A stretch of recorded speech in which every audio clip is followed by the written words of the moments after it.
Good afternoon, everybody. My name is David Behen. I'm the Chief Client Success Officer and co-founder of SensCy. SensCy stands for Sensible Cyber, and our role is we want to be the trusted guide for small and medium-sized organizations and help them create a proactive cybersecurity program and culture. And I'm really excited today to be part of this webinar as we talk about, it is the month of October. So it's Cybersecurity Awareness Month. And I want to thank the Michigan Manufacturers Association for helping us set up this conversation with, one of the real superstars in manufacturing in the state of Michigan, if not the nation, and Bill Henderson from Aircraft Precision Products. We also are going to have another gentleman, Mayank Batra, on with us as well today, but he had a personal conflict come up, last minute conflict come up, and so we'll have him on a future episode, when things settle down a little bit there. So, Bill, welcome. How you doing? Thank you. Good, doing well. Thank you, David. Yeah, it's great to have you. I want to I'm going to slightly embarrass you a little bit. I'm going to read your bio, and as I was saying earlier, I looked at what kind of I should cut out of the bio, and I'm like, I'm not going to cut any of this out. So I'm just going to read it because I think it just gives a tremendous background on you and your career. So let me just read this real quick, and then we'll get into kind of the more of the Q&A and discussion. Bill Henderson is president of Aircraft Precision Products, an employee-owned manufacturer in Ithaca, Michigan, that specializes in gas turbine engine parts for customers such as GE Aviation, Pratt & Whitney, Rolls-Royce, Industria de Turbo Propulsories, and the Department of Defense. He has over 40 years of experience in aerospace machining.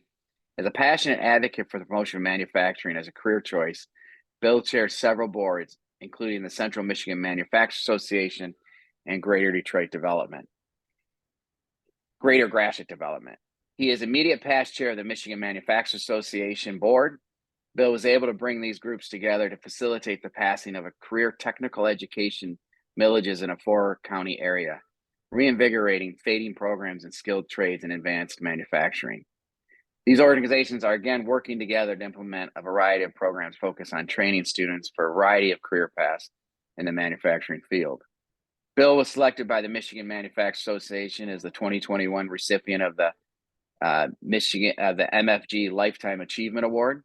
He received the Michigan Association of School Administrators Region 4 Champion of Children Award in 2016 and the Association for Career Technical Education Region 1 Outstanding Board Member of the Year Award in 2018. Aircraft Precision Products received the MFG Community Impact Award from the MMA that same year. Bill is also past chair of the My Michigan Health System Board and continues to serve on several My Michigan Health boards and committees. A graduate of Michigan State University, Go Green, Bill has been married to his wife, Candace, since 1992 and enjoys 2 stepsons and their families, including 5 grandchildren. Bill, it's wonderful to have you today. Well, thank you. Boy, that sounded like a eulogy. Well, I know that's why I said I'm slightly going to embarrass you, because when you read those bios, they get a little overdone. But you've had a great career. You're a great leader. You're a strong community person. Those kind of messages need to be sent out there. You're really kind of what leaders should be. And so I just wanted to make sure I read that. So we're going to talk about Cybersecurity Day. It is October, Cybersecurity Awareness Month. I'm going to start with a couple quick facts. So in March 2023, the World Economic Forum came out and said that that manufacturing is the #1 target for cyber attacks globally. And then kind of to reinforce those scary stats, another report came out in August of this year, just a couple months ago, that talked about the increase in ransomware attacks on certain industries and manufacturing. And it's up 24% in industrial goods and services. It's up 92% attacks against chemical organizations, 53% increase against the automotive industry and the auto parts organizations. And here's the biggest staggering statistic, and that's why I'm so glad we're talking to you today, Bill. 195% increase in attacks against the aerospace industry. Any kind of quick thoughts before I jump into the questions about those statistics? Well, I think those of us in manufacturing kind of we're under the delusion that we're below the radar, compared to healthcare and education and banking. But we're quickly discovering that we're not. And those statistics you just mentioned bear that out. Yeah, yeah, and it's not only manufacturing, but that's a focus today. But we're seeing all the industries from SensCy's perspectives, just seeing all the industries really impacted by cybersecurity, and so today I'm really excited about to have this dialogue with you. So to the crowd, to the audience, if you have any questions, please put them in chat. Reagan from our team will facilitate those questions. But let's just jump right into it. So Bill, I read a little bit about your bio and everything, but can you briefly tell us about Aircraft Precision Products? It's an amazing company with a great history. Can you tell us a little bit about that? Yeah, it was founded in 1946 by my grandfather, and we're originally in Detroit, moved to Ithaca in 1972. Ithaca, for those who aren't familiar, is about 50 miles straight north of Lansing. And we have our facility up here. We have 65 employees. We do about 13 million in sales annually. Our big customer is GE Aviation, as is implied by the background behind me. We make parts for those things. That's a jet engine that you're seeing the cross section of, and we do some of the parts in the internal section of that. We no longer are family owned. We're an ESOP, employee stock ownership company. So the employees own stock in the company as one of their retirement plans. So the better the company does, the better the employees do. And that's worked out very well for us over the years. GE is not our only customer. We also do business, as David mentioned earlier, with Rolls-Royce and a little bit with Pratt Whitney, quite a bit with the Department of Defense. And of course, that I think will be a segue for another discussion. Because of our business with defense-related issues, that takes the cybersecurity requirements that we have to comply with really to another level. And SensCy has really been invaluable with helping us with that. Oh, thank you. Yeah, let's kind of, parlay into that question. So as you think about cybersecurity, you think about your business, you think about your clients and your customers. What caused you and your team to take action about your organization's cyber health? What was the things that made you start saying, we have to do something? I think it was about 5 years ago, maybe 6. During the Christmas holiday, we traditionally shut down between Christmas and New Year's if we can. We had some employees come in to run some things on the computer, and they discovered they couldn't get to any of the network drives, plus the email stopped working. Well, we discovered we'd been hit by a ransomware attack, and it took out the email server, corrupted a lot of the files on the main file server. Fortunately, the file server was an easy fix. We were able to restore everything from backup. The email server, not quite so much. We had to do, I think they call it a bare metal restore. In other words, just literally recreate the thing. Fortunately, it happened over a holiday, so we weren't functioning. The IT manager and myself had plenty of time to work with it and get everything going, and so it was up and running by the time we started back up again in the new year. But it was definitely something that got our attention. Yeah. And, we identified where that came from. We had good backups, so at the end of the day, it really wasn't a major issue. But then we got to thinking about what ifs. What could have happened? What if they had put something in there earlier that had infected the backups? What if it had happened during a busy week when we're trying to ship to the customer? There's just all kinds of things that went through our minds on that. So that really alerted us to what can happen. Yeah, no, and and you know, almost the timing for you on that was optimal, I guess. If you're ever going to get hit with ransomware, I guess the timing sounded like maybe it was okay for you guys. It gave you time to fix it. Yeah, exactly. Yeah, yeah, interesting. So you know, as you embarked on this journey over the last few years of cybersecurity, um, how have your employees? I mean, and by the way, I love that you are a employee-owned business. I think that is incredible, and another sign of great leadership. But how did your employees react to having to do more regarding cybersecurity? Because we come across companies all the time where employees are pushing back or just saying, you know, it's slowing us down. How did your employees react? Well, I'd like to say that we're immune to that. We're not.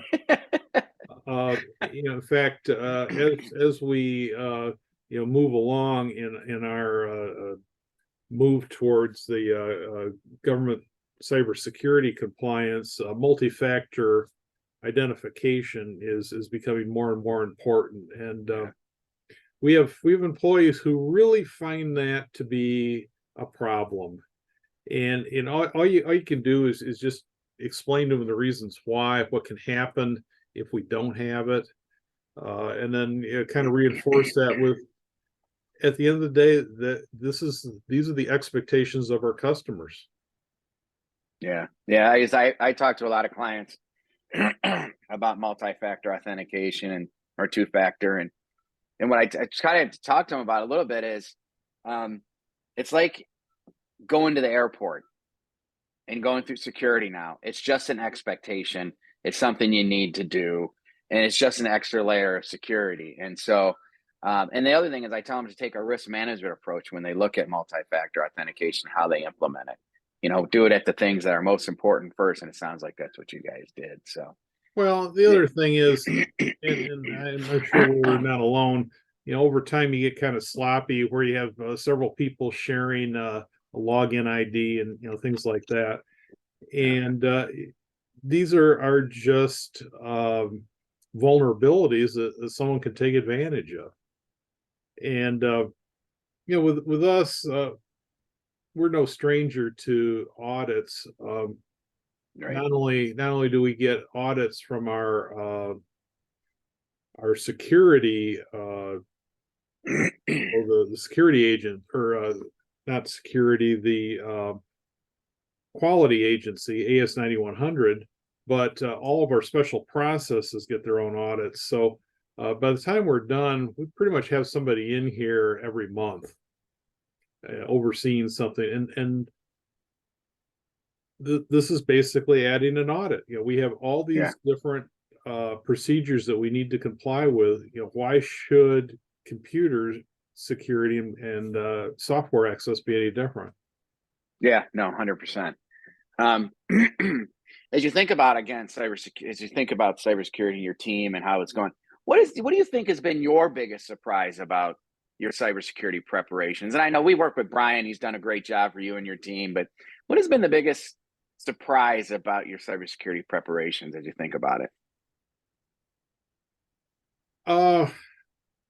I think probably the biggest surprise has not been so much with SensCy's part, but as we go to the next step, with the complying with the NIST standards and the CMMC, Mm-hmm.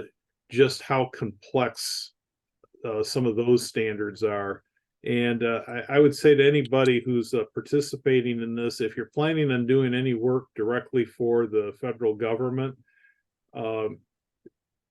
sign up with SensCy right now, because you need to have a base. They give you a good platform from which to build up to the next level. I can't imagine going to the CMMC compliance from scratch.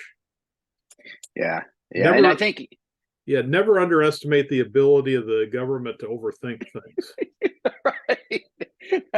I agree there. And it's, and they're putting in the CMMC, the restricts the compliance there is getting more and more difficult. Yeah. Yeah. So, what would be your top recommendations regarding cybersecurity to your peers as you think about your journey? What are the things that maybe you did that you might do a little differently? Or what are the things that you just would recommend as you talk to your peers about cybersecurity? Well, I think it's important to keep in mind a company like us with 65 employees, we have one IT manager. And actually, that was one of the better things it did when we started out this whole thing. That was the hat that I wore. Yeah. I set up our network originally. But it became obvious that managing that was taking way too much time from somebody who has other things to do.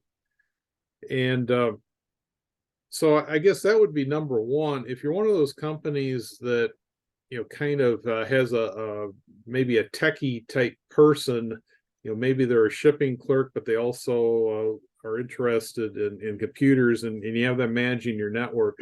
I think you need to consider making the investment in a full-time person to manage the information systems.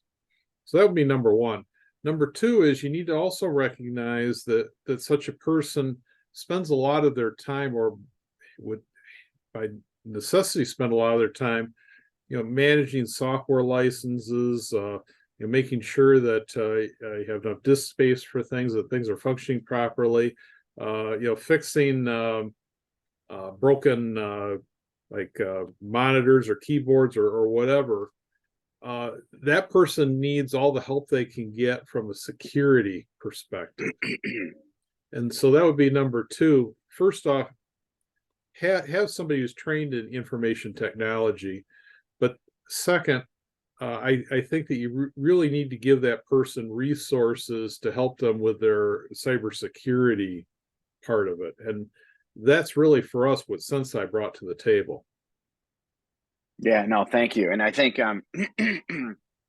it's really important that you have that kind of collaboration and partnership, especially as you talk about cybersecurity, because cybersecurity, if you talk to, and you're the president of the company, but if you talk to, if you look at all the kind of the polls out there and the surveys, cybersecurity is always now number one, two, or three from a president or CEO's top risk factors. And we're not seeing that slow down at all. It is absolutely just increasing by the data points I threw out there today. And so it is only getting worse and worse. And being a former CIO for a very long time, I'm always on the side. I'm always on the side of the IT folks, right? I want them to be successful and have the resources to be successful. So again, what you're doing at Aircraft Precision Products is really kind of the leadership, demonstrating and leading by example.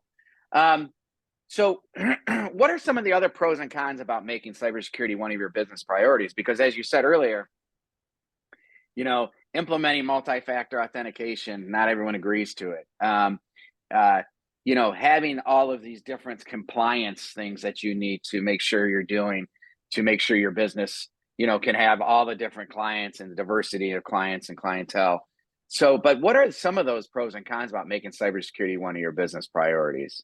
Because you can spend your money in other places, Well, yeah, there's no doubt, but I go back to you'd mentioned in my bio that I'm on the board for My Michigan Health. Mm-hmm. I can tell you that in healthcare, an ounce of prevention is worth a pound of cure. We always look at when you're looking at the general health of a community, what kind of access do they have to primary care doctors, family doctors?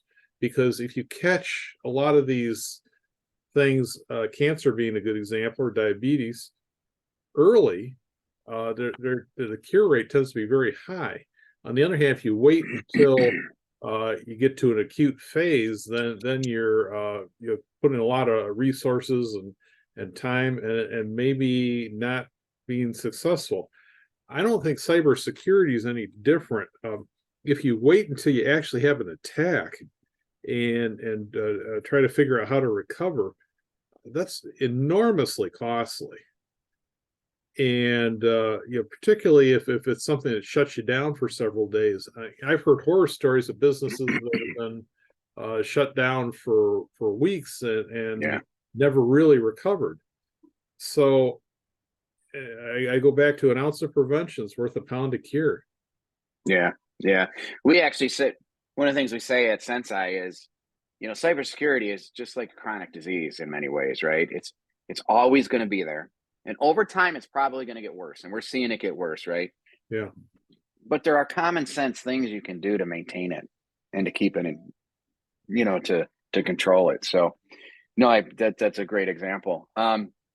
As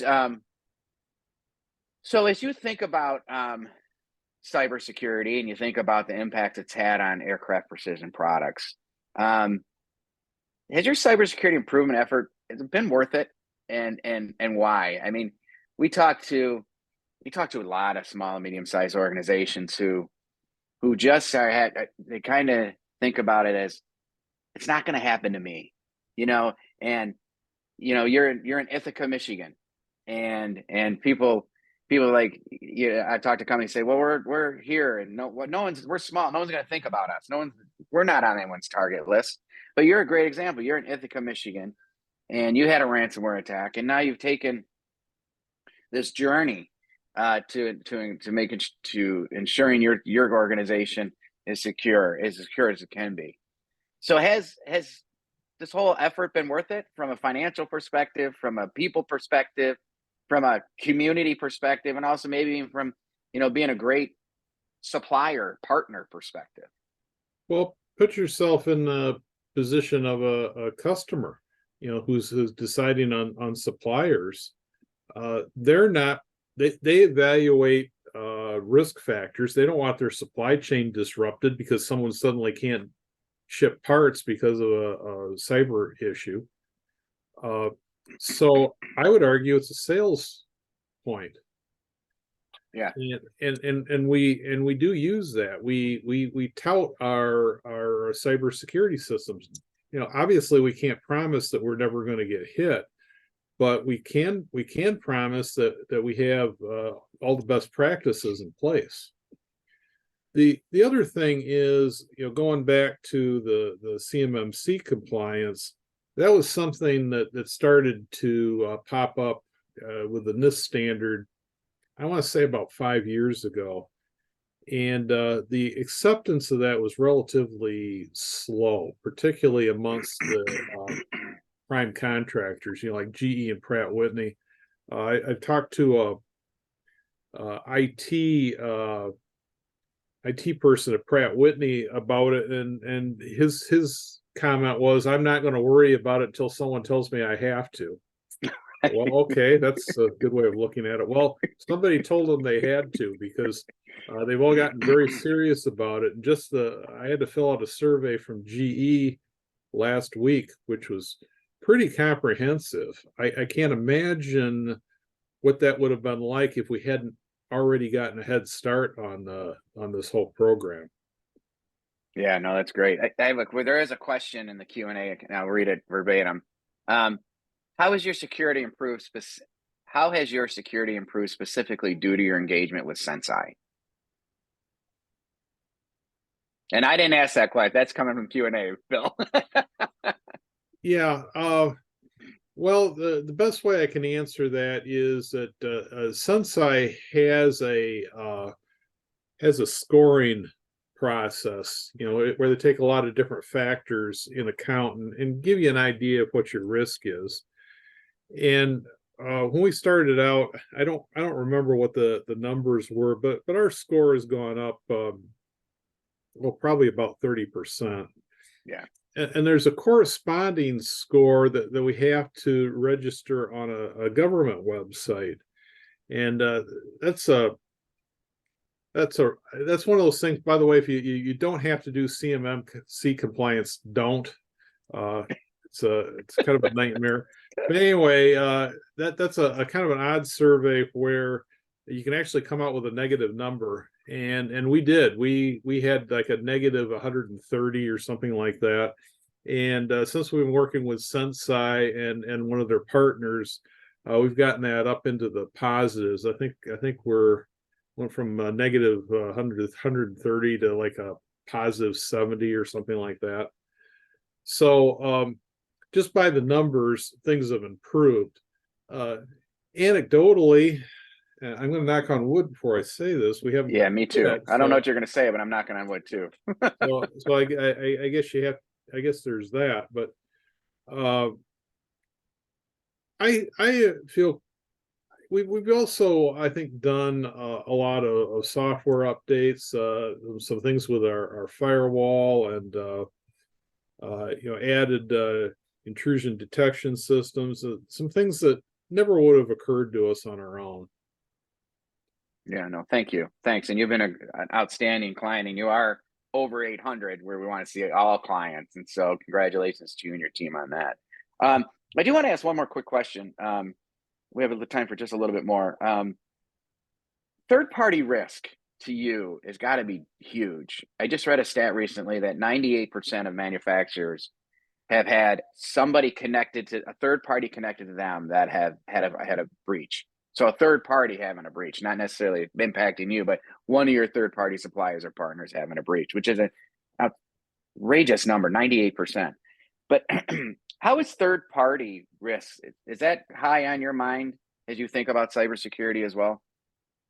Well, not really, because anybody who comes into our facility, we don't give them access, obviously, to our network. We have a guest network, which obviously is another security practice that we do.